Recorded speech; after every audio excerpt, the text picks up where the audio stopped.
The crack of the slap echoed through the restaurant like a gunshot, instantly killing the soft Korean Gaegeum music and freezing every chopstick mid-air. In the middle of the Lotus, Los Angeles's most exclusive Korean fusion restaurant, a black waitress stood with a red handprint blooming across her dark cheek, a racial slur still hanging in the air like poison. Standing over her was Olivia Chen, a woman whose designer handbag cost more than the waitress's annual rent. But no one was looking at Olivia. Every terrified eye was fixed on the man sitting next to her, Jin-Woo Park, the Shadow King of Koreatown, the man who supposedly made his enemies vanish into the Pacific. Everyone expected the waitress to be dragged out that night. But when Jin-Woo stood up, he didn't defend his lover. He did something that would shake the entire Korean underworld to its foundation. Amelia Brooks adjusted the collar of her stiff red uniform, wincing as the cheap polyester chafed against her neck.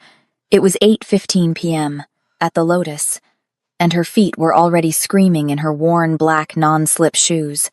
"Table 1 for you, Amelia. VIPs. Don't embarrass me or you're done here," hissed Richard, the floor manager. Richard was a man who reeked of casual racism, masked as professionalism, his condescension dripping off him like expensive cologne. "It's the Park party." Amelia's stomach dropped. In this city, you didn't need to follow the news to know who the Parks were. They were the invisible empire running beneath LA's glittering surface like underground power lines. And Jin-Woo Park was the voltage that could kill with a touch. "I've got it, Richard. Please, I need these tips. My grandmother's facility payment is due Friday," Amelia whispered, tucking a rebellious curl back into her tight bun. She picked up the heavy tray, balancing a bottle of rare Korean soju and crystal glasses that probably cost more than her entire wardrobe. She took a deep breath. She wasn't Amelia Brooks, the girl drowning in student debt and medical bills for her grandmother with Alzheimer's. Tonight she was a ghost. Invisible, efficient, silent. She navigated the floor, weaving through tables occupied by tech billionaires, Hollywood producers, and Korean business moguls. But the atmosphere changed when she approached Table 1, the private dining room in the back, separated by rice paper screens and guarded shadows. 2 men in dark suits stood near the entrance, their eyes following her every movement like predators tracking prey. At the table sat Jin-Woo Park. If you're already hooked and can't wait to see what Jin-Woo does when that wine bottle slips from Amelia's hands, do me a huge favor, hit that like button right now. It really helps me create more intense, dramatic stories like this one for you. Subscribe and turn on notifications because I've got so many more thrilling stories coming your way that you absolutely don't want to miss. All right, don't go anywhere. We're starting right now. And trust me, you do not want to miss the moment everything changes. Let's get into it. Amelia's hands were still shaking from her morning shift at the coffee shop when she clocked in at the Lotus at 7:30 p.m. Her feet felt like they were walking on broken glass, the cheap insoles in her non-slip shoes having given up hours ago. She had exactly 4 hours and 15 minutes before she had to be across town for her overnight cleaning shift at the Century City office tower. 3 jobs, 72 hours this week, and she was still $847 short for her grandmother's facility payment due Friday. "Brooks!" Richard's voice cut through the kitchen like a whip. He stood by the expediting station, his perpetual sneer firmly in place. "You're on Table 1, private dining room. Try not to look so." He gestured vaguely at her face, her body, her existence. Ghetto. Amelia's jaw clenched, but she swallowed the rage. She needed this job, needed the tips. Last month, Sunset Gardens had threatened to transfer her grandmother Helen to county care, the kind of place where Alzheimer's patients were left in soiled bedding, forgotten in hallways. Stripped of the last shreds of dignity, Helen had raised her after Amelia's mother died, had worked 2 jobs herself to put food on the table. She deserved better than to die confused and alone. "Table 1 is the Park party," Richard added, his eyes glittering with something nasty. "Jin-Woo Park and his girlfriend. You know who that is?" Everyone knew. The Korean Mafia boss who supposedly controlled everything from Koreatown to the docks. The man whose name people whispered like a curse. Amelia picked up the tray with the bottle of Huayo 41, a premium Korean soju that cost $300. Her nursing degree, abandoned after 2 years when Helen got sick, had left her with $65,000 in debt and no way to pay it. The collections calls had started coming to her work. The eviction notice was taped to her apartment door. She was drowning, and nobody was throwing her a rope. The private dining room was separated from the main restaurant by traditional rice paper screens. 2 security guards in dark suits stood at the entrance, their eyes tracking her like surveillance cameras. Inside, the room was intimate, expensive silk cushions, low lighting, the scent of jasmine incense mixing with something darker. Danger. Jin-woo Park sat at the head of the table. He was younger than she expected, maybe 32, with sharp features and eyes that seemed to calculate the value of everything they landed on. He wore a perfectly tailored black suit that probably cost more than she made in 6 months. He was handsome in a way that felt lethal, all clean lines and controlled power. Next to him lounged Olivia Chen, draped in a white Chanel dress that clung to her like liquid silk. She was scrolling through her phone, diamond rings catching the light with every dismissive flick of her wrist. "Your soju," Amelia said softly, her voice steady despite her trembling hands. Olivia didn't look up. "Does the help even know what that is? Can you even pronounce it? Or should I write it down phonetically for you?" The guard smirked. Jinwoo's expression didn't change, but his eyes shifted, watching, measuring. "Hueo 41, ma'am," Amelia replied, her throat tight. "Distilled from rice, 41% alcohol content." "How educated," Olivia drawled. She finally looked up, her gaze raking over Amelia with open contempt. "Though I suppose they let anyone into college these days with diversity quotas." Amelia's hands shook harder as she uncorked the bottle. She needed to stay calm. Needed the tips. $300 on a bottle like this could mean a $50 tip. That was half a shift at the cleaning job. That was... Olivia shifted suddenly, her Birkin bag swinging out as she gestured at something on her phone. The leather caught Amelia's wrist at the exact moment she tilted the bottle. Time slowed. The soju splashed out in a crystalline arc, missing Jinwoo completely but catching Olivia's white dress across the lap, the expensive fabric immediately staining. "You stupid!" Olivia shot up from her seat, her face contorting with rage. "Do you have any idea what you've done? This is custom Chanel. I'm so sorry. I didn't... You clumsy." The word Olivia used next was a racial slur that cut through the air like a blade. Then her hand came up. The slap was backhanded, fueled by all the weight of her diamond rings. It caught Amelia on the cheekbone just below her eye. The force of it sent her stumbling sideways. Her hip hit the side table, glasses shattering as they crashed to the floor. She went down hard on her knees, the broken crystal biting through her cheap red uniform pants. The restaurant beyond the screens went dead silent. Even the soft Korean music seemed to stop mid-note. Amelia's face was on fire. She tasted copper blood from where the ring had split her skin. Tears burned behind her eyes, not from sadness but from shock, from humiliation, from the knowledge that this moment had just destroyed everything. She'd be fired, arrested, maybe. The facility would transfer her grandmother tomorrow. "Look at me," Olivia hissed, towering over her. "You're going to pay for this dress. I will have you arrested. I will make sure you never work in this city again. I will." "That's enough." The voice was low, controlled, but it carried more authority than any scream. Amelia looked up through the blur of tears. Jin-woo Park was standing, and the look in his eyes as he stared at Olivia wasn't love. It was ice-cold fury. The silence stretched like a wire pulled too tight, ready to snap. Amelia stayed on her knees among the shattered glass, one hand pressed to her burning cheek, blood seeping between her fingers. The entire restaurant held its breath. Everyone knew what came next. Jin-woo Park's woman had been disrespected. The waitress would disappear. Maybe her whole family would disappear. Richard came running, his face purple with panic. "Security! Get her out of here!" He grabbed Amelia's arm, yanking her upward. "You're done! Fired! I'm calling the police. You assaulted a customer. Sit. Down." "Olivia." Jinwoo's voice cut through Richard's hysteria like a scalpel. He wasn't shouting. He didn't need to. The command carried the weight of absolute authority. Olivia blinked, confusion flickering across her rage-twisted features. Jinwoo, she ruined my Anja. The Korean word cracked like a whip. Olivia sat, instinct overriding indignation, but then her brain caught up to her bruised ego. She shot back up, pointing a manicured finger at Amelia. Are you seriously taking her side? This clumsy bitch just... Jinwoo moved faster than Amelia thought possible. His hand shot out, catching Olivia's wrist mid-air as she raised it to strike again. His grip made Olivia's face go white. A small, pathetic whimper escaped her throat. You just committed battery in front of 50 witnesses, Jinwoo said, his voice so calm it was terrifying. Assault. Hate crime. I watched you deliberately knock her arm, then strike her with enough force to draw blood while using a racial slur. I Jinwoo. You can't be...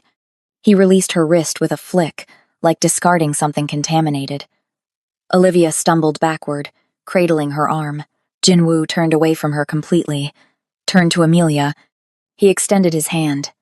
It was steady, confident. Stand up. Amelia stared at that hand like it might be a trap.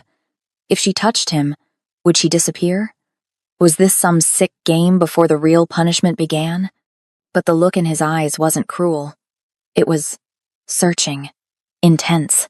She reached up with her trembling, blood-stained hand and took his.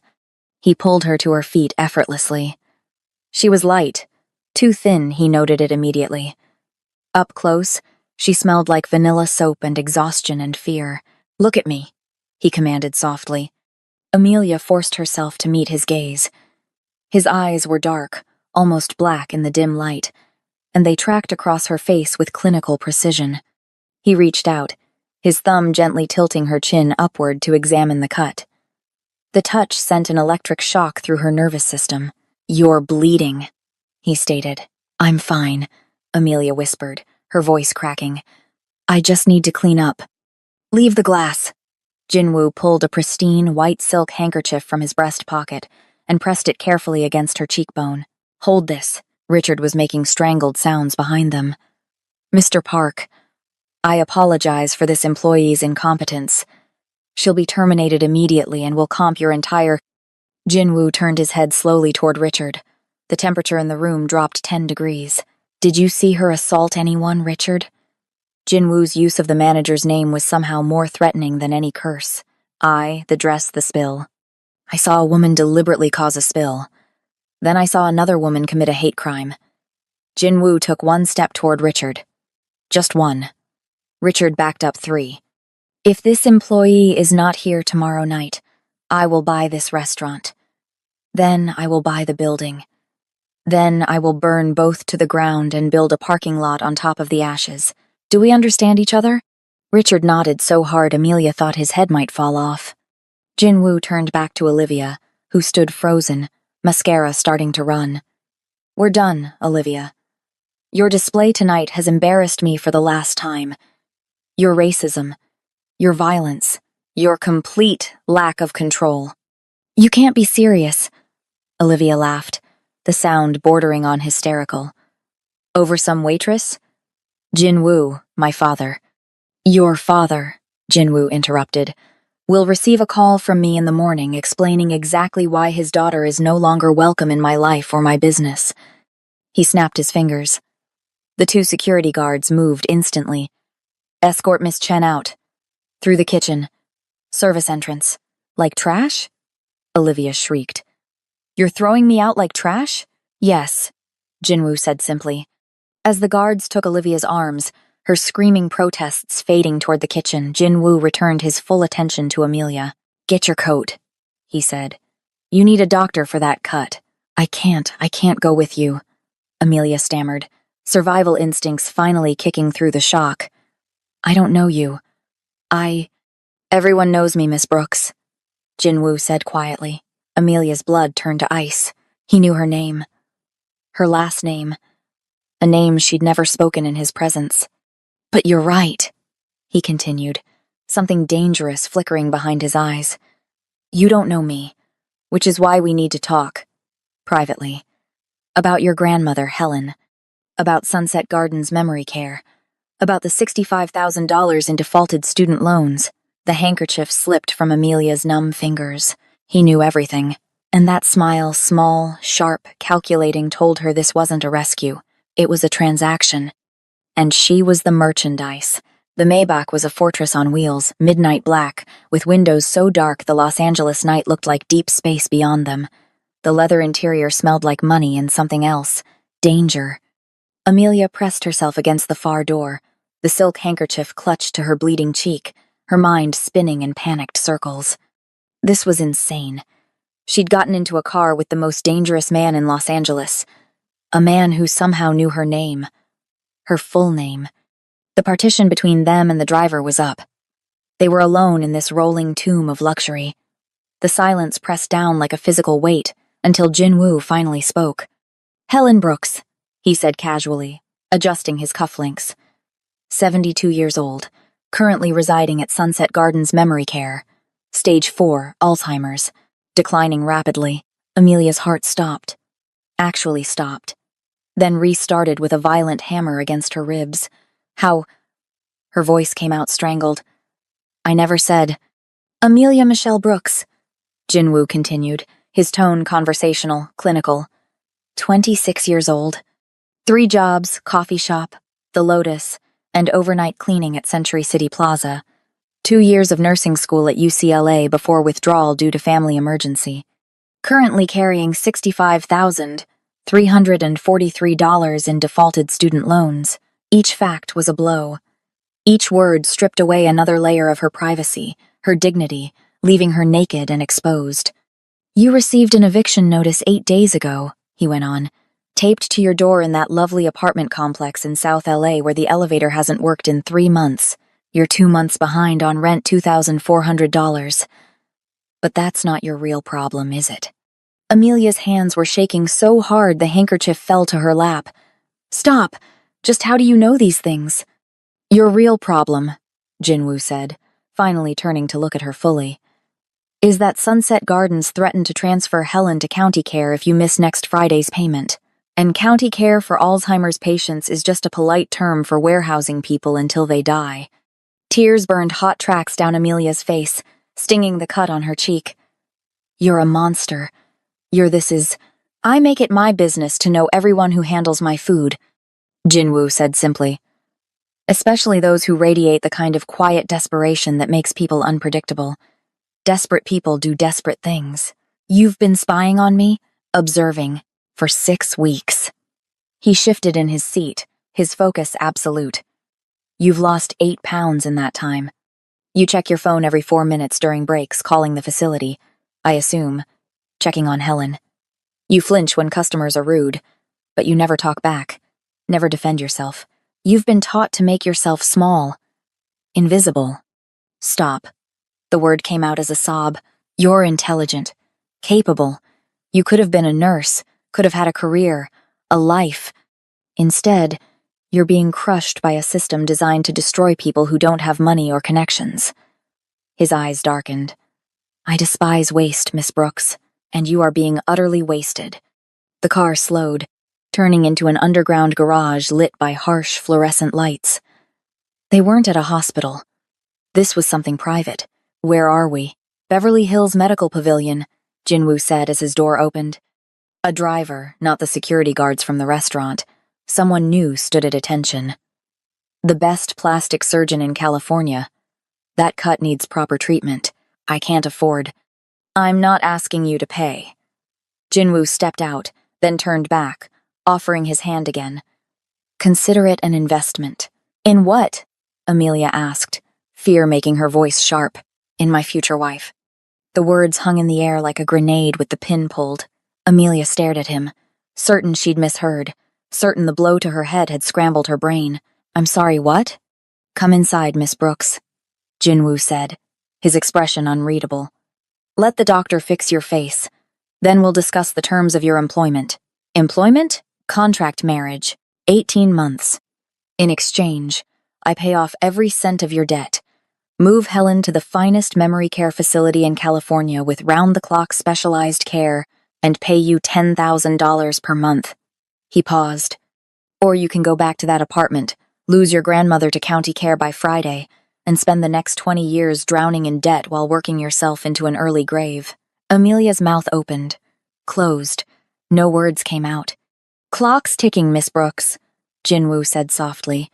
What's it going to be, survival or pride?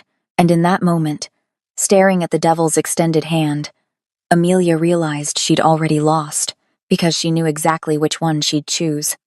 She always had.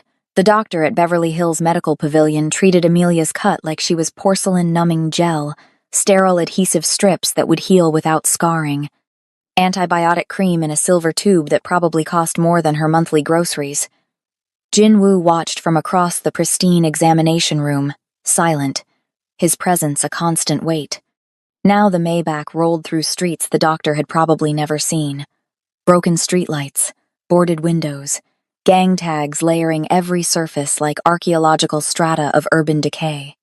The kind of neighborhood where you didn't make eye contact, didn't walk alone after dark, didn't call the police because they wouldn't come anyway. When they pulled up to Amelia's building, 4 stories of peeling brown paint and crumbling concrete shame flooded through her so intensely she wanted to sink through the leather seat and disappear. I can get out here, she said, reaching for the door handle. Wait. Jinwoo's voice stopped her. I need 5 more minutes of your time. He told the driver to give them privacy. The partition slid up with a soft whir. Jinwoo turned in his seat, giving her his full attention. 3 months ago, a private equity firm purchased a portfolio of defaulted student loans from your original lender. Educational debt, mostly medical and nursing students who couldn't complete their programs. High risk, high reward investments. Amelia's stomach dropped. Okay, I own that firm. The air left her lungs. I've been watching your financial destruction in real time, Miss Brooks. Every missed payment, every collections call, every desperate attempt to negotiate lower monthly amounts. His eyes were dark, fathomless. I know your grandmother has maybe 6 months left. I know Sunset Gardens is barely adequate, minimal staffing, shared rooms, recreational therapy once a week if they remember. Helen deserves better than that for her final days. Why are you doing this? Amelia's voice cracked. Why me?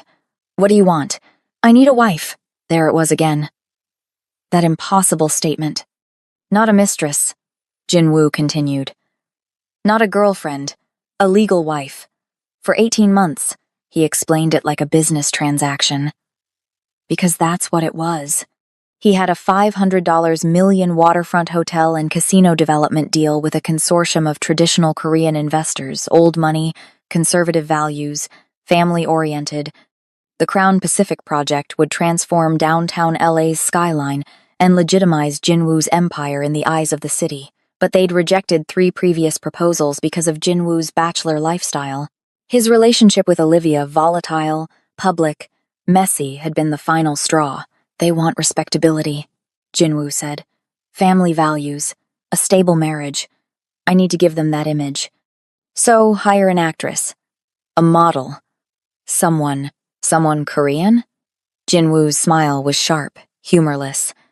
Someone they'd approve of? Yes. Why would you pick? Amelia gestured at herself, at her dark skin, her natural hair, everything about her that screamed wrong for this role. I'm black.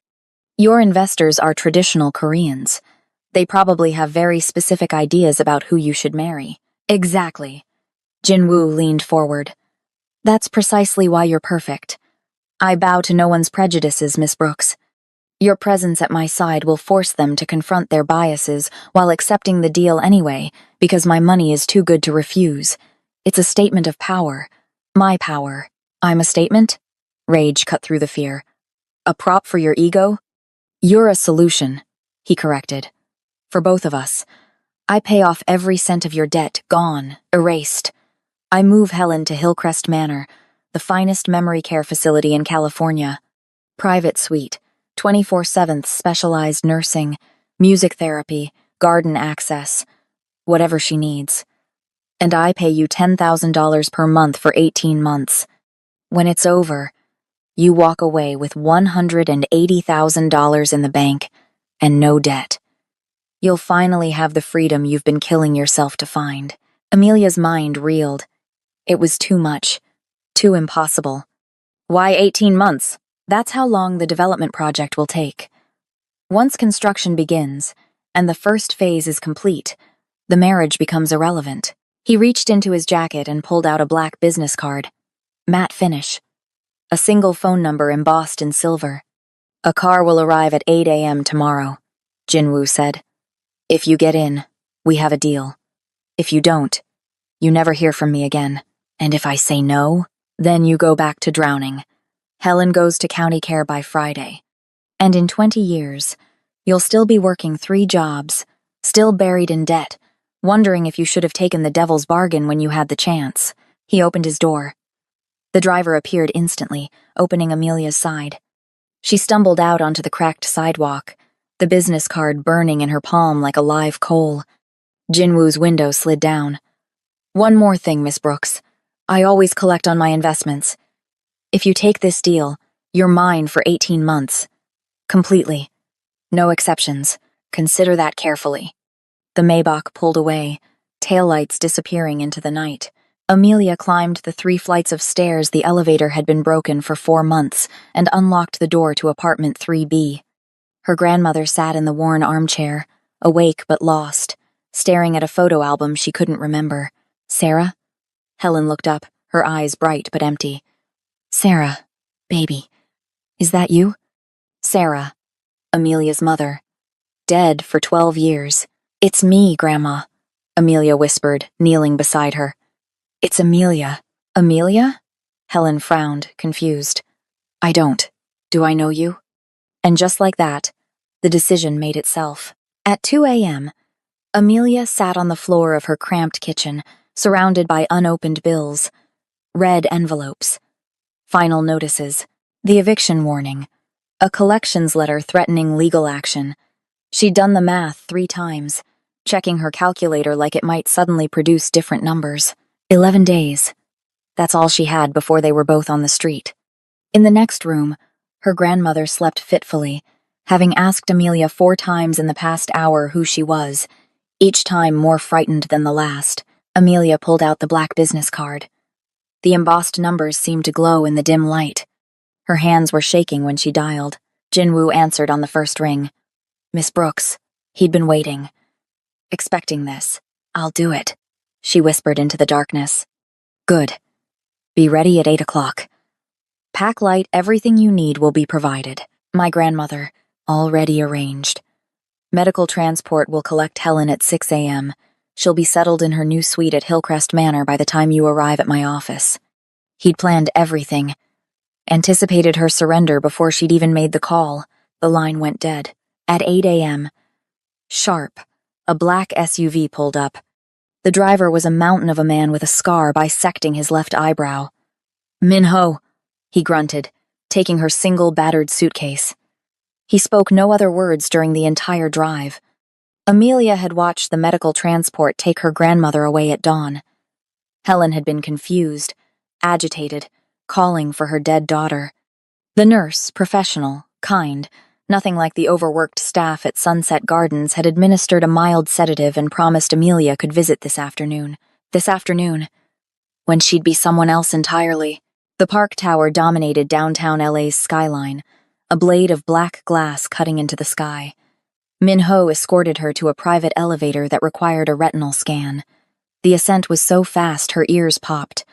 The penthouse office was all floor-to-ceiling windows and ruthless modern design.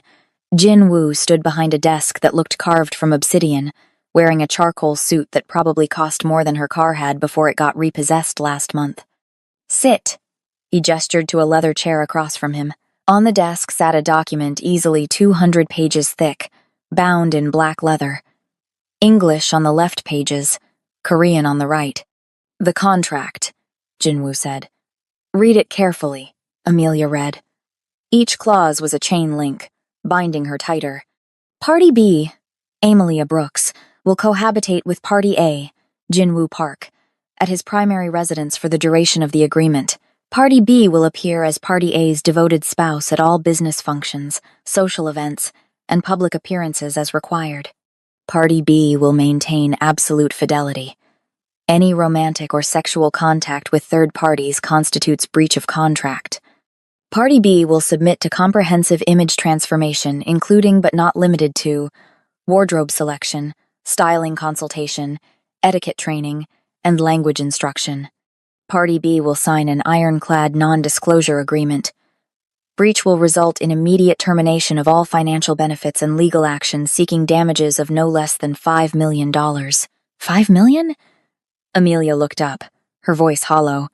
If you sell this story to the press, if you betray me, lawsuits will be the least of your problems, Jinwoo said calmly.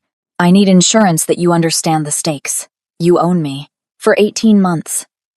He came around the desk, leaning against it, looking down at her. I chose you specifically, Miss Brooks.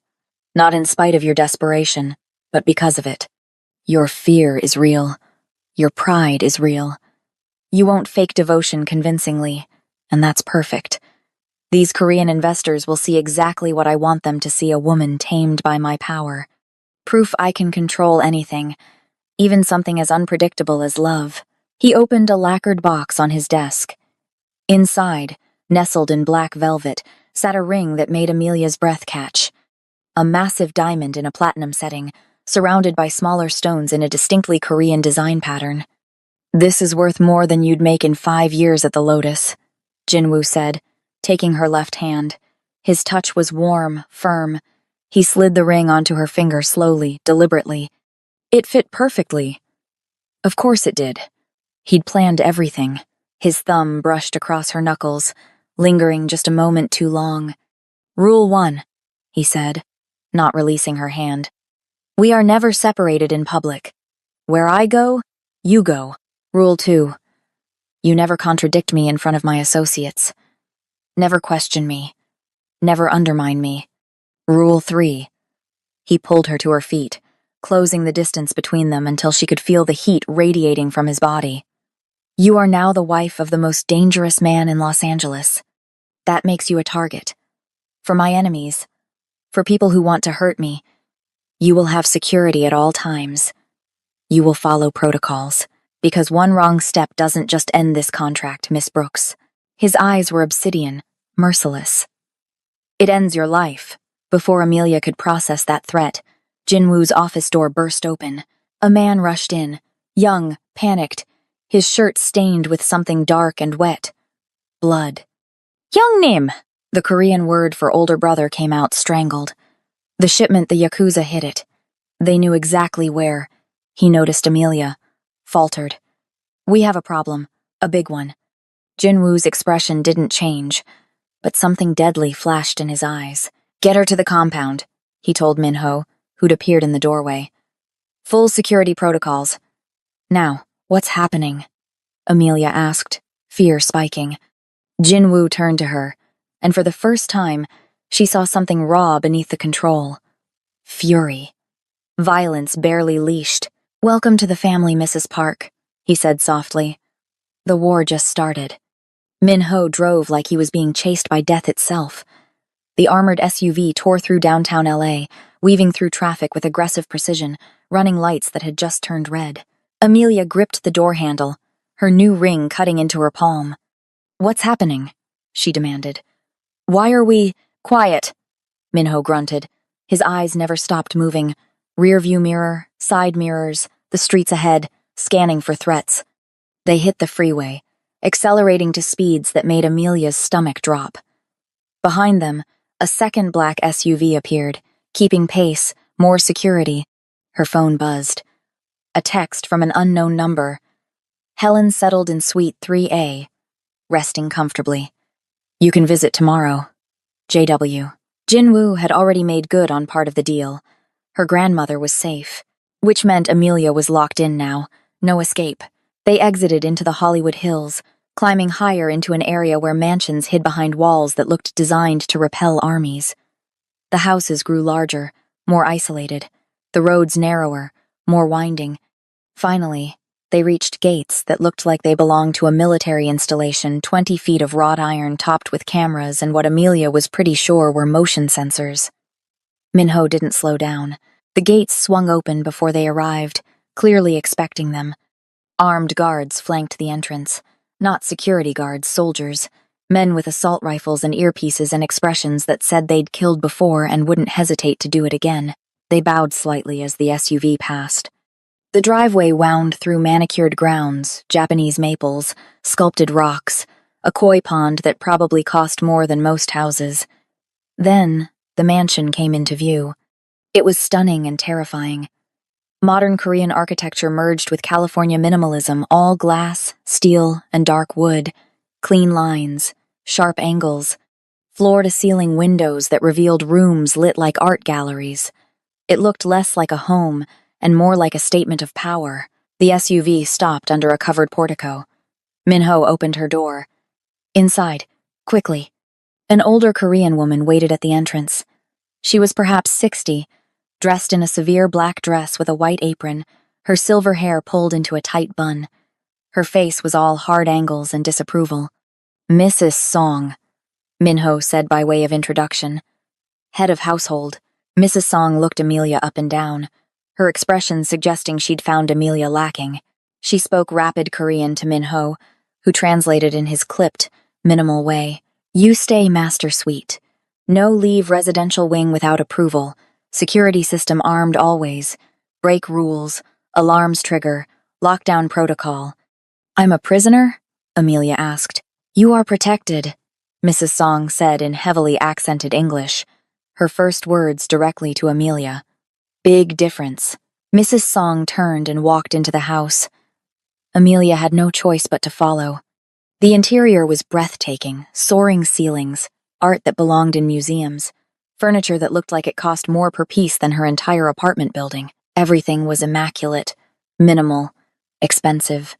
They climbed a floating staircase to the second floor, down a hallway lined with what looked like traditional Korean paintings in modern frames. Mrs. Song opened double doors at the end of the hall. The master bedroom was obscene in its luxury. Floor-to-ceiling windows overlooked the glittering expanse of Los Angeles below, the city spread out like fallen stars. A bed that could sleep 5 dominated the space low platform, black silk sheets, dark wood frame. The bathroom, visible through an open door, featured a soaking tub carved from a single piece of stone. The room smelled like him. Sandalwood, green tea, something darker, more masculine, dangerous. Mrs. Song walked to a closet and slid the door open. Amelia's breath caught. The walk-in closet was the size of her old bedroom, and it was full. Designer dresses, tailored pants, silk blouses, shoes in neat rows, everything in her exact size. "How?" Amelia started. "Mr. Park very thorough, Mrs. Song said. He prepare everything." She gestured around the room. "This your home now. You are Mrs. Park. You stay here." Mrs. Song left, the door closing with a soft, final click. Amelia walked to the window, pressing her palm against the glass. Below, she could see guards patrolling the perimeter, men with dogs, cameras on every corner, walls too high to climb. She was in a palace, a fortress, a cage. She'd been bought, paid for, owned. The diamond on her finger caught the light, throwing rainbow fractals across the silk sheets. Her phone buzzed again. Another text. "Rest. You have training tomorrow. Stylist at 10. Language tutor at noon. Etiquette consultant at 3. Dinner with my associates at 7. You'll need to be convincing. JW." Then, a second message arrived, this one making her blood run cold. "P.S. Olivia has been making calls. She's connected to people who want me dead. Watch everyone. Trust no one. Even in my house." Amelia stared at the message. Olivia wasn't just a scorned ex-lover. She was actively working against Jin Woo. And if she had connections to his enemies, a sound made her freeze. Footsteps in the hallway, stopping outside her door. The handle turned slowly. Amelia's heart hammered. Mrs. Song had left. Minho was downstairs. Jin Woo was still at his office dealing with the attack. So who was opening her door? The door swung inward. A figure stood silhouetted in the hallway light. Not Jinwoo. Someone else. And they were holding something that glinted like steel. The figure stepped into the light. Mrs. Song, holding a silver tea tray. "You need eat," she said simply, setting down a bowl of rice and soup. She glanced at Amelia's terrified expression and her lips thinned. "You think everyone here won't hurt you. Not true. We protect Mrs. Park." She left without another word. Amelia's heart was still hammering as she locked the door. She couldn't eat, couldn't sleep. She sat in the massive bed, still wearing her red uniform from the restaurant, watching the clock tick past midnight. Past 1 a.m., past 2. Where was Jinwoo? Was he hurt? Dead? Why did she even care? At 3:17 a.m., she heard it, shouting in rapid Korean, heavy footsteps pounding up the stairs, doors slamming, male voices, urgent, angry. Then her door flew open. Jinwoo stood in the doorway, and Amelia's breath stopped in her throat. He was bleeding. God, he was bleeding everywhere. His white dress shirt was torn open, soaked crimson from a gash across his ribs that looked deep enough to see bone.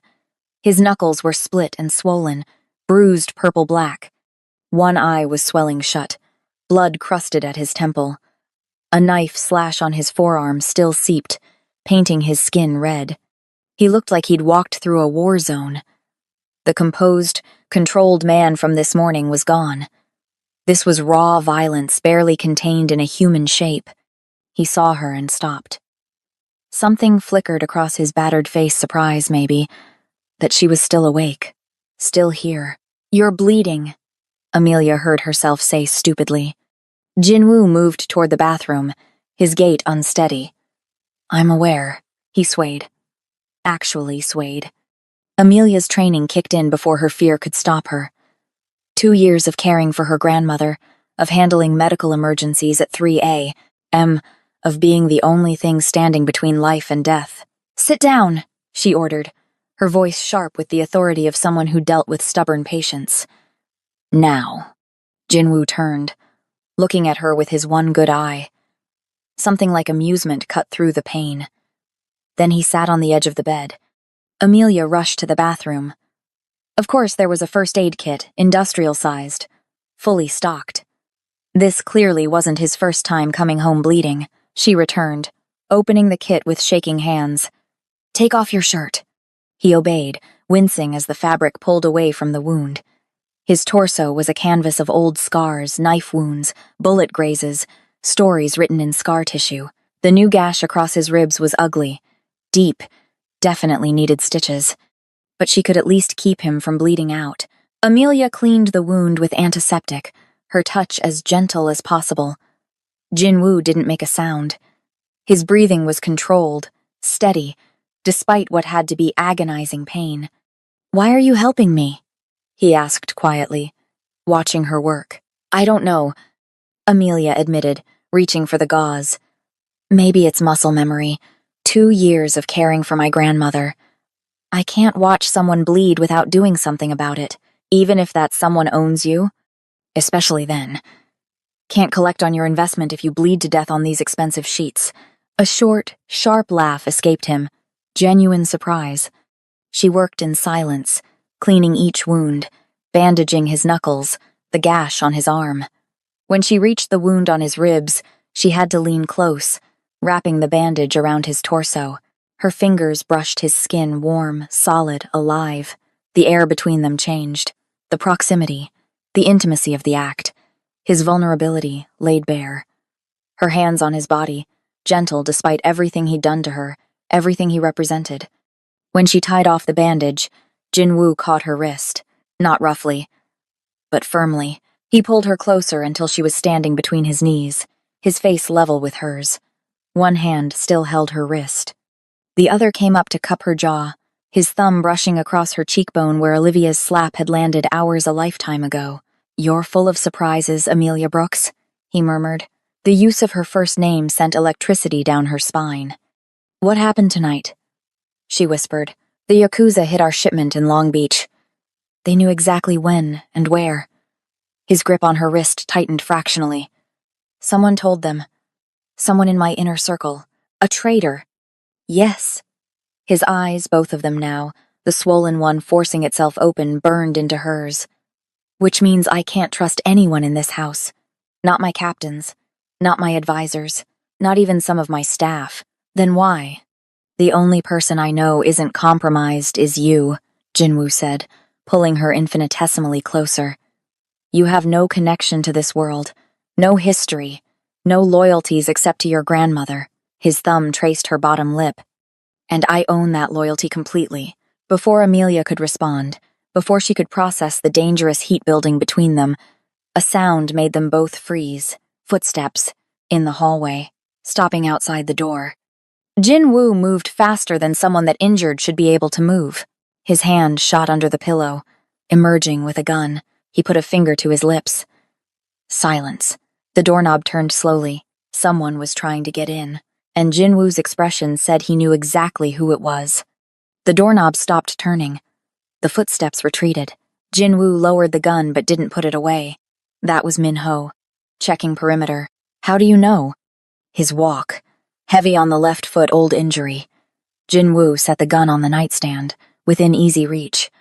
I know everyone's footsteps in this house. It's how you stay alive. Amelia's legs felt weak. She sat on the edge of the bed, as far from him as possible. What happened tonight? The truth. Jinwoo stood, moving to the window despite his injuries. The Yakuza hit our warehouse in Long Beach. 6 men waiting. They knew exactly when the shipment would arrive down to the minute. Knew which entrance we'd use. Which route. Everything. Someone told them. Someone I trust. Someone in my inner circle. He turned, his profile sharp against the city lights. I've suspected a mole for 3 weeks.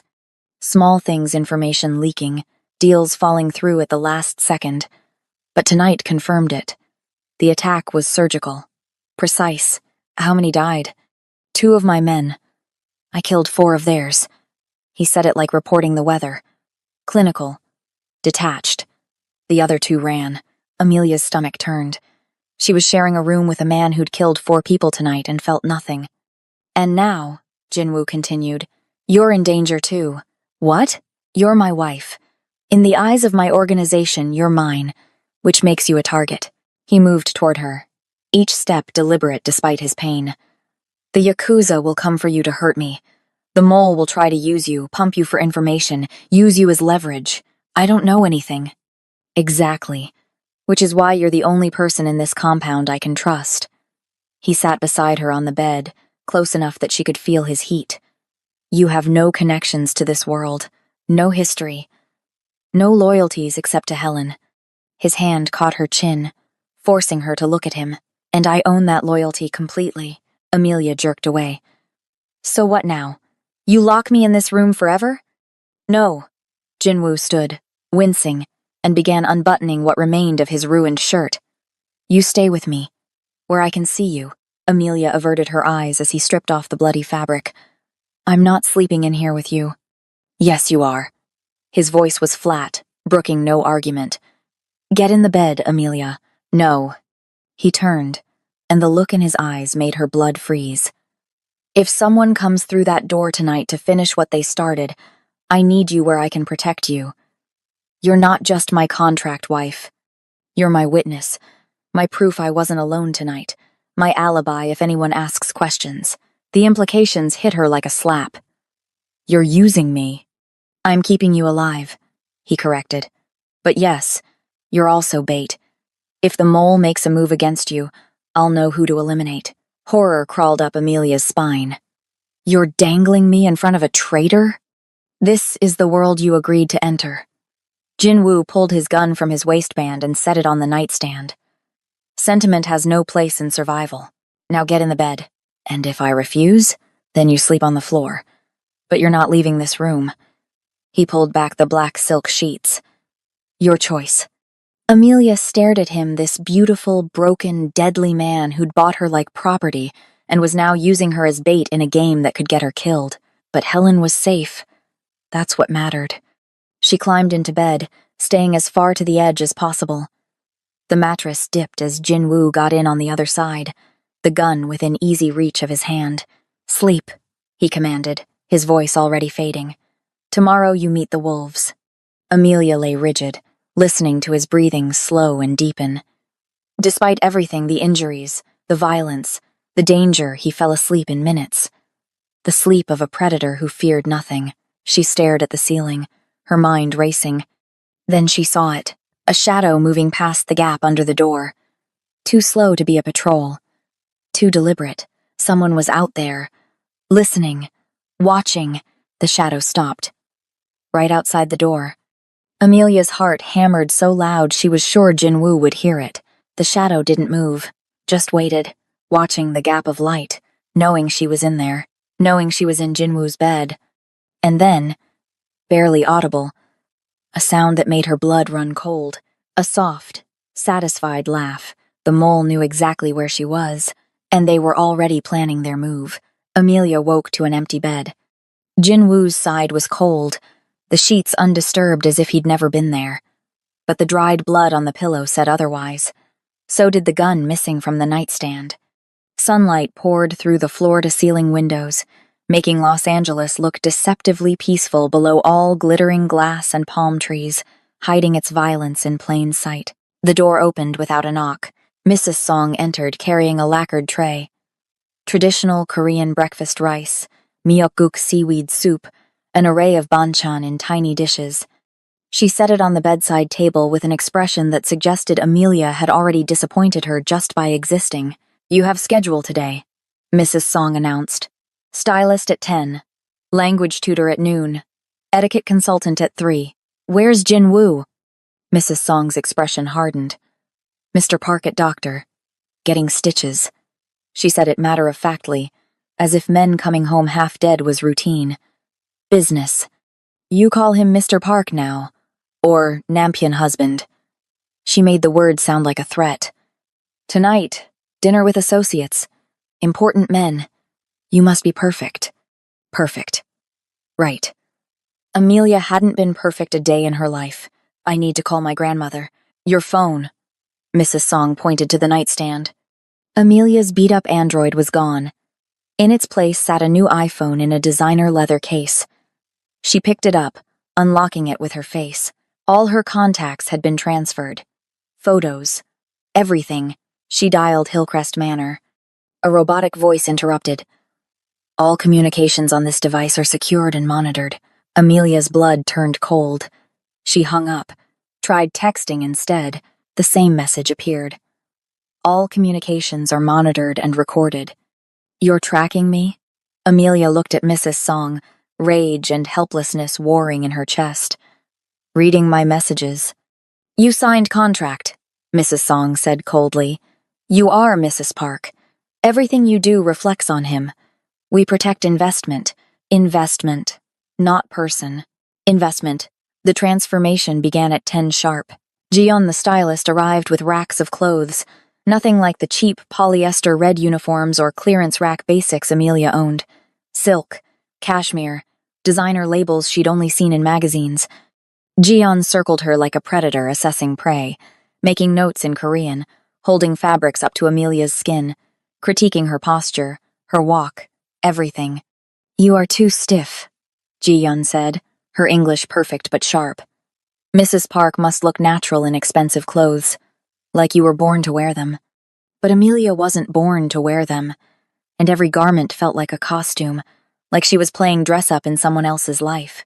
The language tutor arrived at noon, a kind-faced older man named Mr. Cho who taught her basic phrases with patient repetition. "안녕하세요, hello, 감사합니다, thank you. 죄송합니다, I'm sorry." The words felt foreign in her mouth, but Mr. Cho smiled encouragement. "Tonight, these men may speak Korean, assuming you don't understand," he said quietly. "Listen carefully. You may learn things Mr. Park needs to know." So she was a spy now, too. Perfect. The etiquette consultant at 3 was brutal. A severe woman named Madame Kang, who critiqued everything how Amelia sat, too casual. How she held chopsticks, like a child. How she poured tea, disrespectfully. "You stand behind him always," Madame Kang instructed, physically positioning Amelia, slightly to the left. Never speak unless spoken to. Never contradict him. You are the image of a proper Korean wife. Deferential, elegant, silent. I'm not Korean, Amelia said. No, you are American. Black. A statement. Madame Kang's eyes were calculating. Mr. Park chose you to make a point. But you must not embarrass him. One mistake tonight could cost him $500 million. Could cost you everything. As the day wore on, Amelia caught her reflection in the full-length mirror. The woman staring back was a stranger. She wore a silk dress in deep emerald that hugged her curves, elegant, expensive, nothing like anything she'd owned before. Her natural hair had been professionally styled, shaped and glossed until it looked magazine-ready. The cut on her face was invisible under expert makeup. The diamond on her finger caught the light, throwing prisms across the walls. She looked like she belonged in this world. She looked like Mrs. Park, but inside, she was still Amelia Brooks, the girl who'd served wine 36 hours ago, the girl drowning in debt, the girl who'd sold herself to save her grandmother. That girl was gone now, erased, replaced by this polished stranger. At 6:30 p.m., Min-ho appeared at her door. Time to go. Where's Jin-woo? Mr. Park meets us at restaurant. You ride with me. As they walked to the car, Min-ho leaned close. Last night, the shadow under the door, the laugh. His eyes were hard. Mr. Park heard it too. We checking security footage now. Someone in this house watching you. Amelia's blood turned to ice. So it hadn't been her imagination. The drive into downtown LA was silent. Min-ho's eyes never stopped moving, checking mirrors, scanning streets, watching for threats. They pulled up to an ultra-modern restaurant, all black glass and sharp angles, valets in designer suits. Min-ho opened her door. Remember, he said quietly, you are being watched. By Mr. Park's men, by his enemies.